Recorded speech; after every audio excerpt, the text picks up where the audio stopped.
Hello and welcome to the Socially Awkward Podcast, a hospitality marketing podcast. I'm your host, Calvin Tilokee. And today I am honored, thrilled, all the adjectives you can think of to welcome my guest, Bruce Jordan. You may know him as the MJ of hotels. I like to call him the Tyler Perry of hotels because this man has more shows on networks than anybody else in the hospitality business. Mr. Bruce, welcome to the show. Thank you. Thank you for having me. Absolutely, man. So tell us. We'll start with the question everybody wants to know. Why are you the MJ of hotels? The reason why I'm the MJ of hotels is because I'm able to turn around hotels like never before. I specialize in terrible hotels that are about to close or get foreclosed on, are just way underperforming under the market. So they usually bring me in, say, "Hey, is there something you can work on?" And I first thing I look for is everybody looks for market saturation. I look for marketing saturation. I need to know if it's the marketing is saturated, which means everybody is doing the same thing at like a high level, like top tier. So once I look at the marketing, then I can look at the star reports and the market and everything else.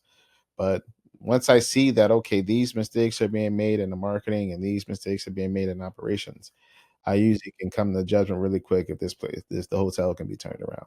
So I have turned around some terrible properties. I mean, like people Roach Motels, prostitution, the whole 9 yards, like just where they had bulletproof glass up at the front. Like I done turned around some terrible properties. So Can't be too safe. Can't be too there safe. you go. There you go. Wow. No, I think you hit the audience with some good nuggets right there early on. Looking at the marketing to see the success of a hotel. That's fantastic. But I want to backtrack a bit because give the audience a bit more of who you are, what you do. We've talked in a few different platforms over the years. I've known Bruce now about 5 years. Had to be COVID-ish, Yeah, right around that time, yeah. 5 years. where we connected and via the many different platforms, Instagram, LinkedIn, and things like that. But Bruce is one of the few in the hospitality space that has made his niche in YouTube. Most of us are Instagram and LinkedIn, of course, but Bruce is one of the few that has really carved out his role and his niche in YouTube. So that's what we're here to talk about today: is how to grow on YouTube and um, his how he's done it, because it's I've tried it. It's not as easy as Bruce makes it look. So let's start. Just tell the audience a bit about your shows. You start to touch on it a bit with your background there, but a little bit about your background and the shows you have going on YouTube right now. Well, most of my shows are educational. The reason why I focused on education is because, I was once that person that didn't know the answer and I couldn't find it. And that there's another answer out there, or that there's a better way out there, and but you can't find it. So I was once that person. So I said, you know what?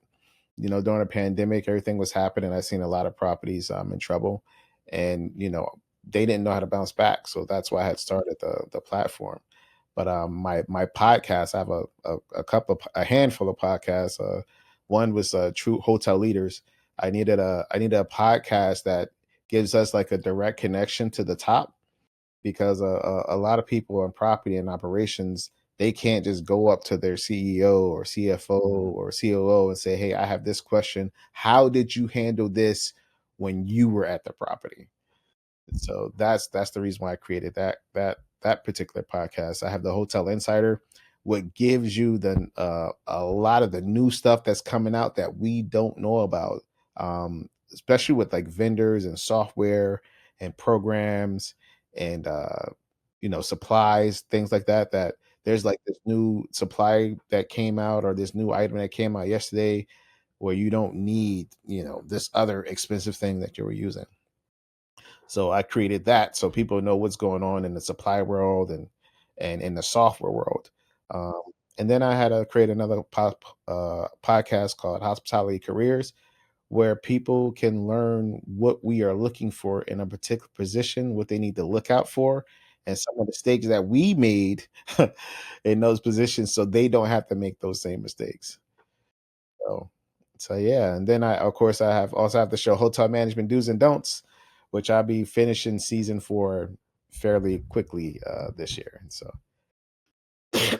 Sounds good, man. Let's see. Like I told you, this guy has shows upon shows, but and that sounds like your umbrella there gives the audience a nice perspective of a nice holistic view of the industry. There's many different angles. There's so many things to do in this industry. So yeah, commend you for that because that is a lot. I've had the opportunity to do multiple podcasts, and it scared me doing more than one. So more than one at a time. So I commend you. I commend you for doing that. But obviously, the biggest thing about doing everything that we do on any platform is building the audience. Mhm. And YouTube has some very specific ways to do that. What are some of the key strategies that you've used to grow your audiences? My number one strategy I use is I figured I knew YouTube and Google was one and the same. So I had to capitalize on search.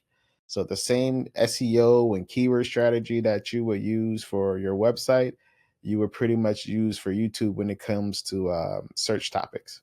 So I had to get the right topics that everybody was searching for that had a lot of search volume and made sure that was in my title, my description, my thumbnail, my tags, make sure that was all throughout the video to make sure I'm able to rank and be seen by YouTube. And one thing I realized is that even if I wasn't ranking for search and in YouTube, I was ranking for search in Google because Google would take that same video out of YouTube and put it on Google. So I'll be like one of the first 2 or 3 videos that will come up because of the amount of content that I had. Yeah. That's fantastic. And just a quick side note on that, obviously, you guys know I run a marketing agency focused on organic social. Instagram is now doing the same thing. Instagram has joined that game of making all your content SEO searchable. It used to just be the bio, so your account would show up, but now individual posts can do that, and it has that same ability that Bruce was talking about with the YouTube videos. So make sure you stay ahead of the game on that and add those keywords and search terms to your content. But that's fantastic. So tell us a bit more about what works on YouTube and what doesn't. In your experience, what type of content resonates most with your viewers? The number one thing, no matter what the content is, especially when it comes to YouTube, it has to be entertaining. So, like, the conversation that I would have in a boardroom would not be the same conversation I would have on YouTube. So, a lot of people, like, when they look at my videos, like, "Dude, it looks like you're just 2 guys kicking it." I'm like, "Yeah, that's what it's supposed to look like. You don't wanna be, suit and tied up and all boardroom ready when you're shooting videos on YouTube for because the span is very very small when it comes to video nowadays. So the viewer is like 5 6 seconds they're out if it's not entertaining. So the first thing is you gotta put some personality into your videos no matter what the topic is. I have some crazy topics. Some topics are about financing, hotel financing, and different loans that are available.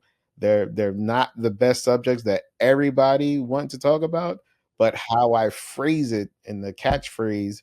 I remember one video was like how to get a hotel loan with bad credit. Yeah. Like, how do you get a hotel? How do you buy a hotel with bad credit? Like, you know, I can't even even if get a there's no cell phone. This interest, man's you telling me I want can get a hotel. to know. And the guy was actually pretty good. Like he was breaking down how like the credit doesn't matter when it comes to buying a hotel and getting a hotel loan. You need these three things. So yeah, it was entertaining because there are some people that they have a 650 credit score. It's fair, but they don't believe they can buy a hotel with it. So that actually worked out pretty well. Yeah, that's awesome. That's cool. So obviously, all of your podcasts are about hospitality. Um, give us a little bit of your background in the industry as well as how that helps shape your content. Well, I started off in the hospitality industry in the accounting. I started as a as an accounting temp. I was accounting clerk hired to do accounts payables, and within a year, I was the assistant controller of that particular property. Uh, I've been doing accounting for over 10 years before I shift into operations, because I seen the numbers, but I didn't know why they didn't make sense. So I said, one day I'm going to be a GM, so I gotta get into operations so I can figure out what's really going on. And at the time, I was with the Hilton, and they had a GM training program, and they threw you everywhere. They put you in housekeeping, they put you in maintenance, they put you in breakfast before they said, okay, now here's the keys. Now you could go run a Hilton. And I actually end up not becoming a GM at that property. I end up becoming the GM at another property. So I faced a lot of challenges when I was in the hospitality industry, particularly with underdeveloped team members. You know, I had a lot of hustle, and some people just want to do their job and go home, and I can't blame them for that. So when I noticed that, okay, that it's all about the training, and a lot of the mistakes that I made, I had to figure out on my own. And on top of that, I was able to recover faster because I was putting in so many hours. When you're working 60, 70, 80 hours a week, you learn a lot faster. So the main thing that when I first started doing this is I said, it's the pandemic. Nobody really knows what to do. Let me give them some ideas. Let me give them some pointers of some of the things that they could do to get back to where things were. Yeah. Yeah, that's awesome, man. So let's get into a little bit more of the nitty gritty. A lot of people, when they're getting ready to do any sort of content, they feel like, hey, I need to have the most expensive camera, or I can't afford to do that yet, or the microphone. Let's talk about gear. You're obviously a videographer because you do a lot of YouTube, and not just podcasting. I know that you do these things for hotels, drone footage. I've seen you in action with the drone. But talk, what's your go-to setup for getting started, and where should people be looking if hey, right now they're listening to this, I want to start a podcast, I want to do a YouTube channel, where should they start? A lot of the gear that I use, you definitely want to get a decent camera. The number one thing you want to focus on is autofocus, because you're not going to know all the tips and tricks and f-stops and frame rates and all that stuff when you first started. So you want to get something that has really a camera that has really good autofocus no matter what you pay for it. I shoot with a lot of Sony cameras because most of the stuff that I shoot is in low light. So Sony has very good low light footage when you're shooting. So that's why I use Sony. But have really good autofocus and have really good lighting. I've invested thousands of dollars in lightings and soft boxes and everything else you can imagine, because that's what really gives it that sharp, crisp look. Like your lens is this big, so it's trying to see everything out of this big to here. So the more light you're putting on a person, or gives the camera to see, the sharper the image is. And sometimes it works backwards. Sometimes you put way too much light on, you can't see anybody. It look like powder. I don't You're know how like, many "No." people gonna get that reference, but I They're gonna be like, who's the master? Like, this guy got the glow. Where did this guy get the glow from? Show enough. But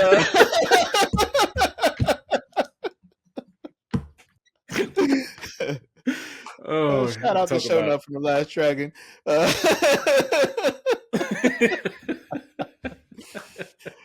But yeah, you can't have too little, can't have too much. It has to be a happy medium. But that's what really makes the videos pop is, having great lighting and having a camera that has great autofocus, especially for me in the beginning, because I started out with a $600 camera, and I just took it from there. And what really made the difference was when I hired a videographer, and when he and my camera wasn't that great, but I don't know what he did.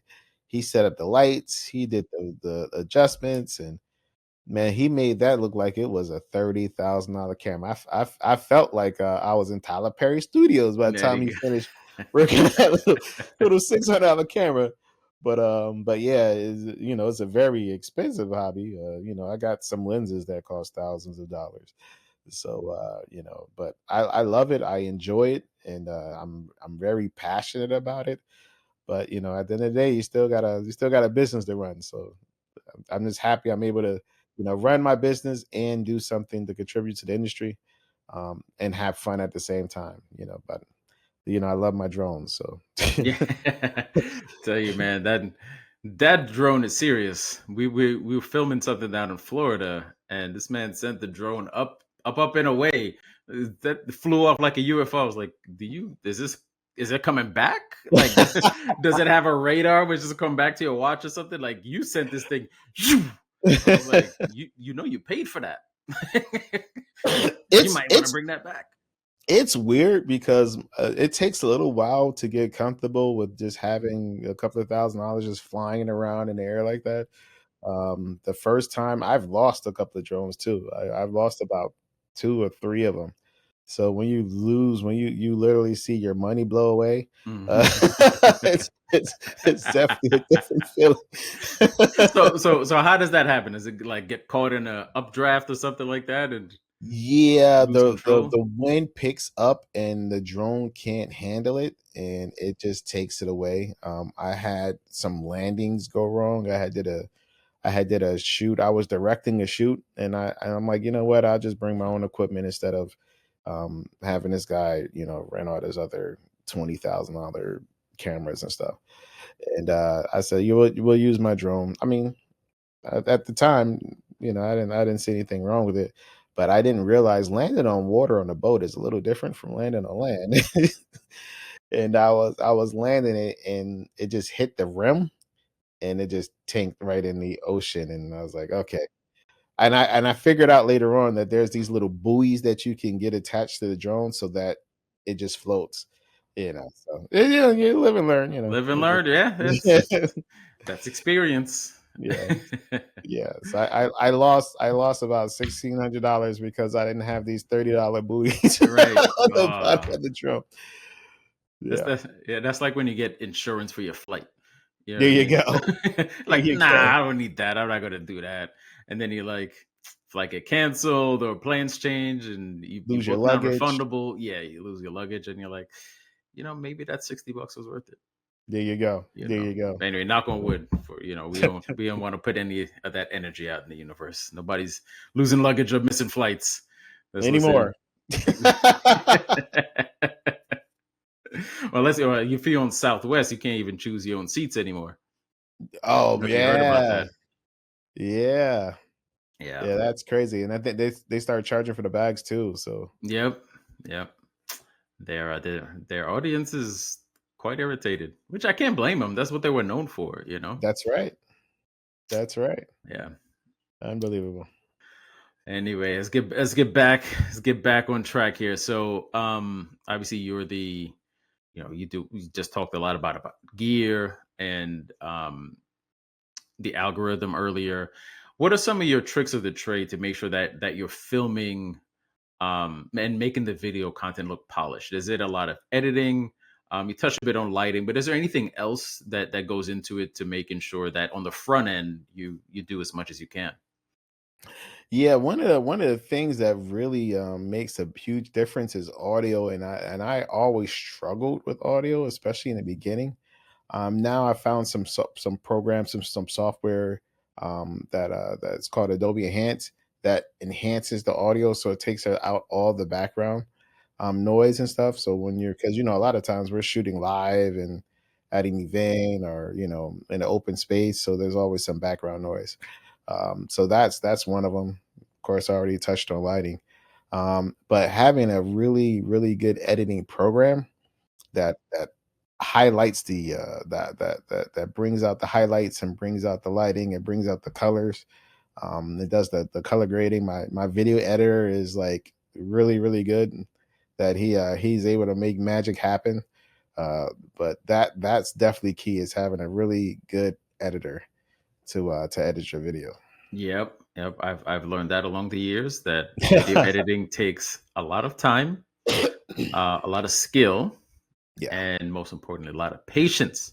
Yeah. So yeah, that would I would definitely second that emotion motion. I would definitely second that. Editing is tough, and it's better to find an expert that can do this and turn it around in a decent time before you go break all that gear that you just bought out of frustration because it's taking you a week to make a 30-second reel. For real. It really is like that. You'll be working on a 1 minute commercial for days, Yeah, not yeah. realize what's going on. I Yeah. mean, sometimes I'm making reels for Instagram, and I'm like, I've been here for 2 hours. Like, why am I doing this? This reel is 10 seconds, and it's just for some laughs. Why am I taking 2 hours to make this? But yes, video editing is a very intricate skill. So if you can't do it, I would certainly look for some people. And shameless plug to my sponsors here, Market Scale. They do all that good work for us. So any of my videos that you see that's on LinkedIn, know that Market Scale edited those, and I did not spend the hours to do it. But getting back into into your show formats, do you typically script things in advance, or you do more off the cuff? For my shows, I do off the cuff because I've been doing hospitality for so long. Like I already know the problems that I faced or have, and either I know what the answer is to the question I'm about to ask. So I'm either looking for the same answer or a better one. And I've been caught by surprise a couple of times where someone's like, "Well, yeah, I usually do it this way, and this is what happens." And I'm like, "Yeah, that's much easier. I think I'm gonna change my strategy on that too." So it's just easier for me to go in and say, "Boom, boom, boom, boom, boom. These are my questions off the cuff," versus me having to sit down and write and figure out, what to say and everything else. It just seems more natural to me. Yeah. Have you had any favorite interviews where you just kind of went off the cuff with people and you find yourself not on script at all, just having a good conversation? Yeah, there were a lot of people don't know. I used to be an F&B controller. So I meet these F&B guys all the time, and they know me for the revenue aspect of things. They don't know like my whole background. And so I had the guy. His name was Nick, and I'm asking him all of these F&B questions. He's looking at me like, where is he getting these questions from? And he's not knowing like I've had these problems when I was in that Right. F&B, Right. like people avoiding checks just to keep cash to give themselves a bigger tips, or they'll avoid a check, they'll avoid an item off the menu to give themselves a bigger tip. And you're looking at these void reports, and it's the same server doing all the voids. You know what I mean? Hmm. So like those are real issues and real problems. But yeah, I caught a lot of people off guard. That's good. That's good. Yeah, we like that. We like that. Keep them on their toes. Yeah. Um, so you and I can both vouch for this, and we sort of touched on this when we were at High Tech this year. A lot of people started businesses, podcasts, different platforms about 5 years ago in COVID, right? Nobody had anything to do but start a podcast. And, which was great. But fast forward 5 years and there's only a handful of people left. Being consistent and staying creative is no small feat. It's not an easy thing to do. I've seen many people in my lane with the memes. There were quite a few of those type of accounts. They fizzle out because they realize you got to do this all the time. Yes, anybody could be funny for a week, you know. And of course, what you do, I mean, how many people started YouTube shows and podcasts that fizzled out? And you've got four of them going at the same time. How do you stay motivated to continue staying consistent while also remaining creative and not having stale content? One, I take a look at things that I've done in the past and they take a deeper dive into it. A lot of people get burned out when they feel like they're talking about the same thing all the time, but they're not realizing that there's some key points in the content that they weren't able to get in the first video, that they get in the second video and the third video. My number one video, surprisingly, isn't about revenue. It's about night audit. I have like the number one night. Like if you Google hotel night audit, I think I'm like number one or number two. And that video gets about 400 hours a year. It gets like 30,000 views or something like that Wow. um, a year. So If those were nightly stays, they could be a platinum at Hilton. okay, okay. So what I did is I made another night audit video covering the duties, like night audit duties. So you have to focus on what's working. Number two, do not be afraid to take breaks, um, and know how to take your breaks. One thing that give me breaks is my reels. So I will make one full video, maybe 10-15 minutes, and I take that video and I break it up into 30-second reels.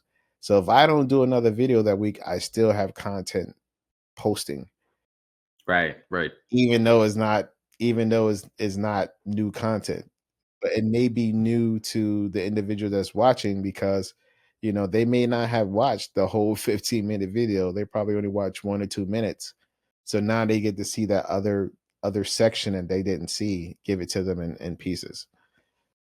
So and there's been times where I just took a week off. I'm like, I'm this is my week off, and I seen that across the board on other channels where they're like, we're not going to be recording for the next 2 weeks. Yeah, Um, yeah.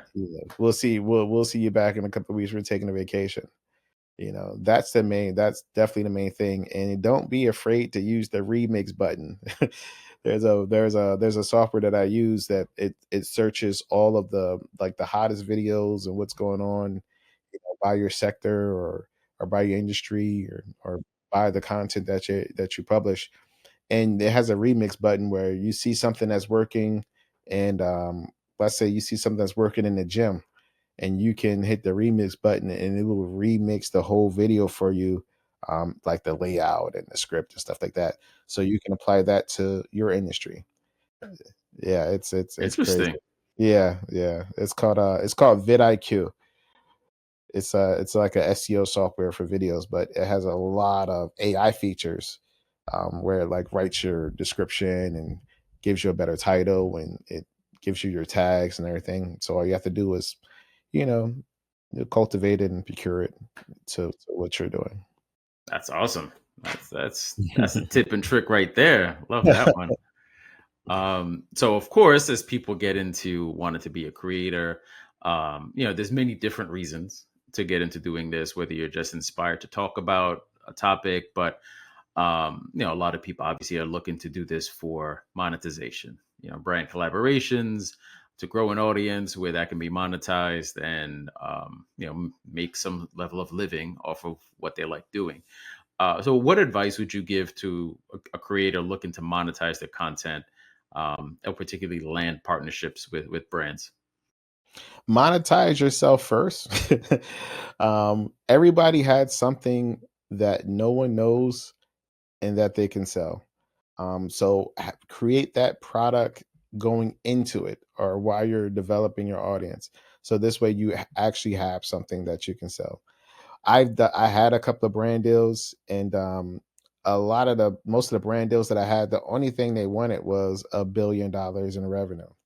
They they for some strange reason they thought the little 25 or $30,000 that they gave me was going to translate into $1 billion, and that's not the way it works. Yes, you will get deals, but the most important thing that a brand should be looking at is exposure, because no one has ever heard of you. Like nobody knows you. Right. So if I'm recommending you, it's because I did my due diligence and I see that, okay, this product will be great for the hotel industry, and this is something you need to actually look into. But don't Right. overpromise and oversell anything. Just let them know that this is the reach that you're going to get. This is what we're going to deliver. But at the end of the day, they still don't know you. This isn't a one video. One video is going to make an impact, but it's not going to change the world. You need a series of videos for everyone to recognize you. There's a reason why you're starting to see Coca-Cola on TikTok. You know, they don't know what they don't know the ROI on a TikTok ad. Like they know Nope. how many people see it, but they don't know, like they don't click a button and say, okay, this many people bought this amount of Coca-Colas because they've Because they seen it saw that tick. Right. 100,000 Yep.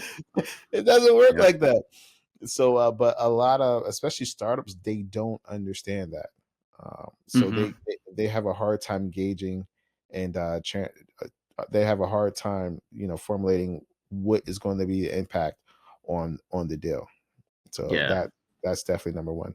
Number two, I will prefer an upfront affiliate program. We're going to give you this upfront to make the content, and every per sale, this is what you get if I know the person. Because I mean, again, there was another deal where, like I said, the software was really, really good, but I will bring people on board, and they could just say, okay, we sold the company, we're not down to this deal anymore. You, Right. you know what I mean? Right. So those are things that you really have to look out for when you're looking at brand deals. They're great to have, they're great to get, but you just really have to know who and what you're dealing with.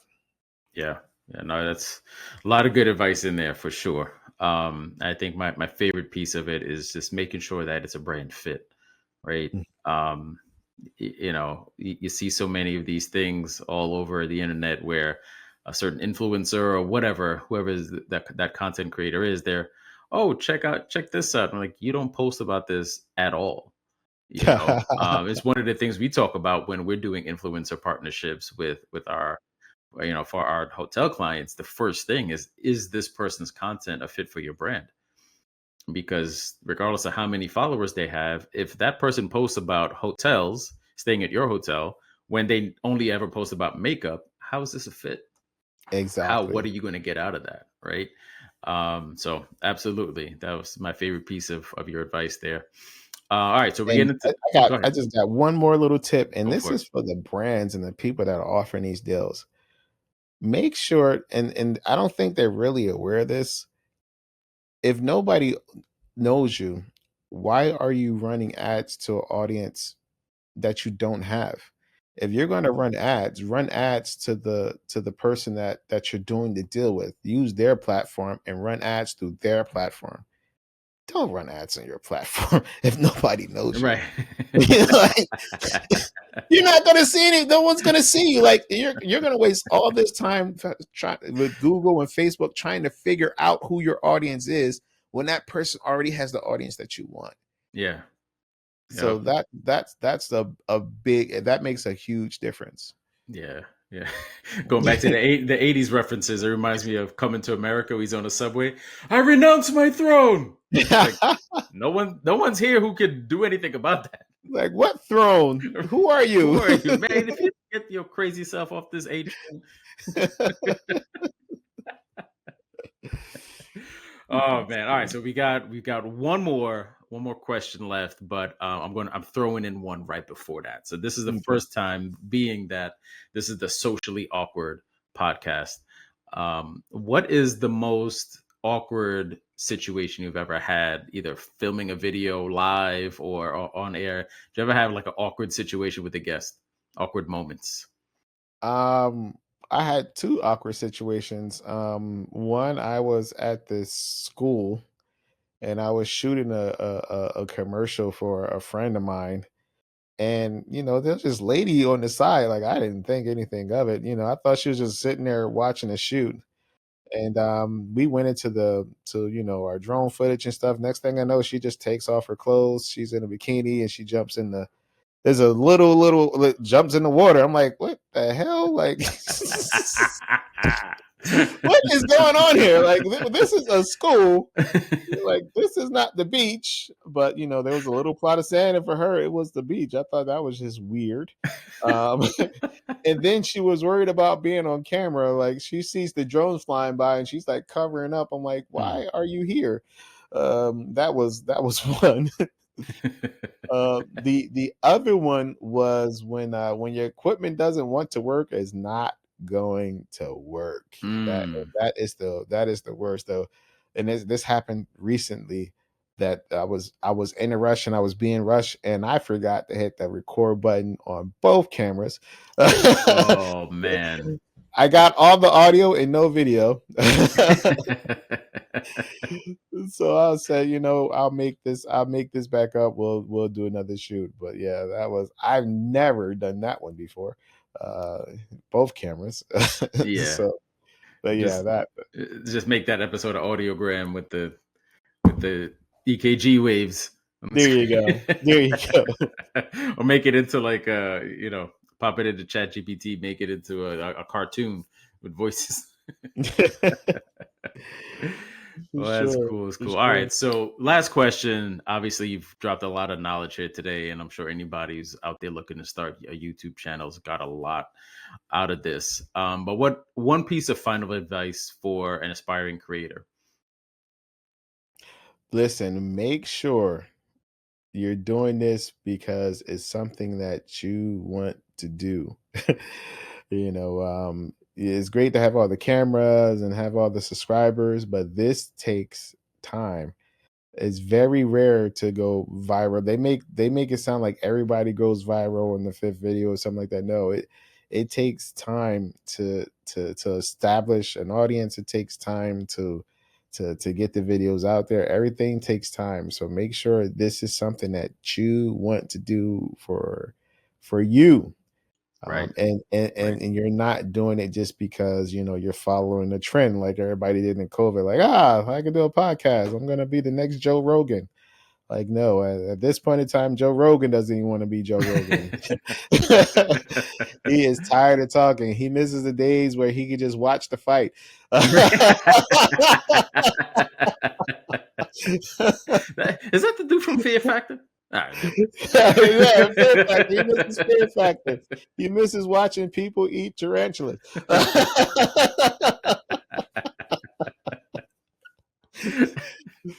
So make sure you're all in. So after the third, fourth, fifth, or 100, I think I have 1,100 videos on YouTube.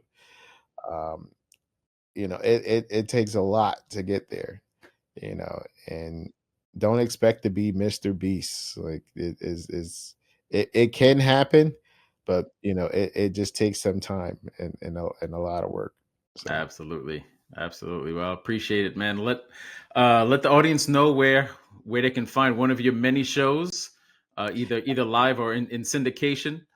And oh yeah, you can go to YouTube, go to hotelguestmanagement.com or go to hotelyoutube.com, and that'll take you directly to my YouTube channel. fantastic. Fantastic. Well, Bruce, always a pleasure, man.